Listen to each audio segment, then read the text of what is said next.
Sometime back, we saw India's first Desmos Edici RR. You can watch the full video, link is in the description below. It is now time for another rare exotic, a Bimota.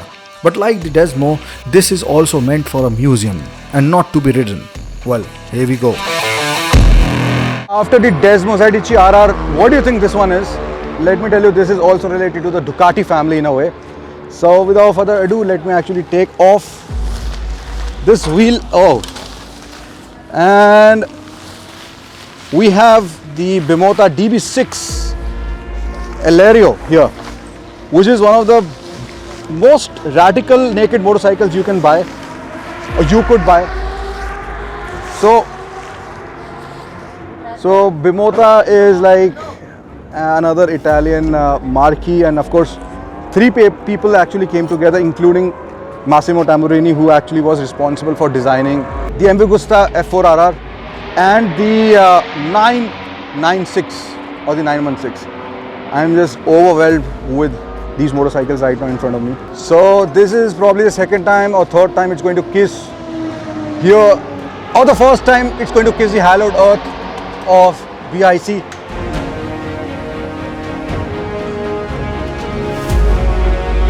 There we go. Let's park this besides the RR.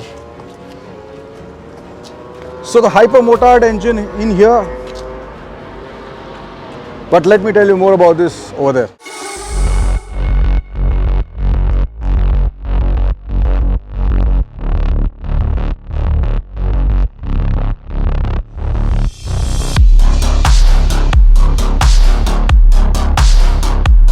People who know their motorcycles know Bimota. The name of the brand comes from the initials of the surnames of the founders, Valerio Bianchi, Giuseppe Mori and Massimo Tamburini. Yes, the same Mr. Tamburini who is responsible for perhaps the most beautiful motorcycles ever, the Ducati 916 and the MV Agusta F4.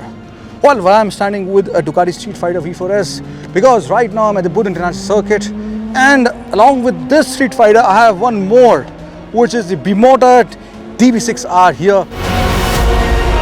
The names are enough in the cutthroat business of making motorcycles. Bimota. Either you are established or you have just to stand out, and Bimota, as you can tell, went with the latter. Bimota was a name known for some of the most outlandish yet desirable motorcycles. Example could be the Tessie 3D with its hub-centered steering.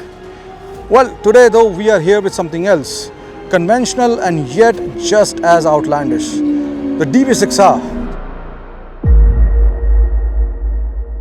The DB6R is radical, beautiful, exotic, and we have been told bloody bonkers. Well, it was hand-built and only from top-shelf components. Even looking at the DB6R, it evokes really special emotions. How rare, how pointy, and that underseat exhaust. Well, anyway, coming back to the motorcycle, it was the successor to the DB6, widely regarded as one of the lightest in the business. With the DB6R Bimota, they shaved off another 7.5 kgs. This weighs only 170 kgs wet. How? Well, carbon fiber billet aluminium and super lightweight Mavic wheels.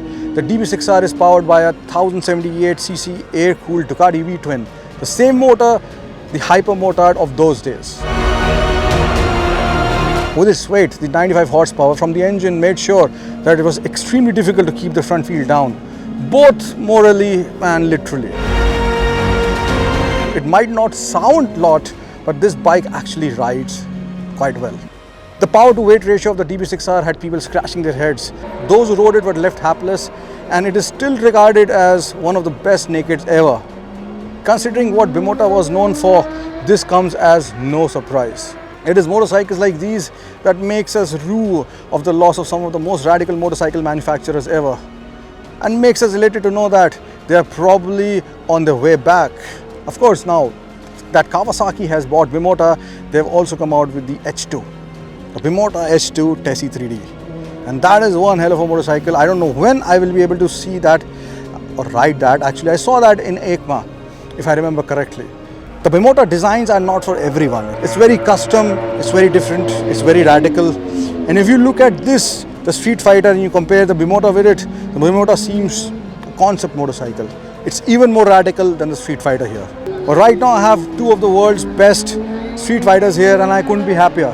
But unfortunately, this one I cannot ride because this is supposed to be 0 miles motorcycle for the museum. And where the museum will be? Well, it will be in a place, in a village near Lucknow. And there is a gentleman called Samir who's building this museum with some of the world's best motorcycles. And he's going to unveil it soon. So I'm very happy that I got to see this outside the museum first in a place which is known for speed in India, the Booth International Circuit. But like I said, today is not the day I'm going to ride this. So as a consolation prize, I'm going to go back on my Street Fighter V4S and enjoy this a little bit more. So until then, until some other exotic hits our land, you take care and you ride safe.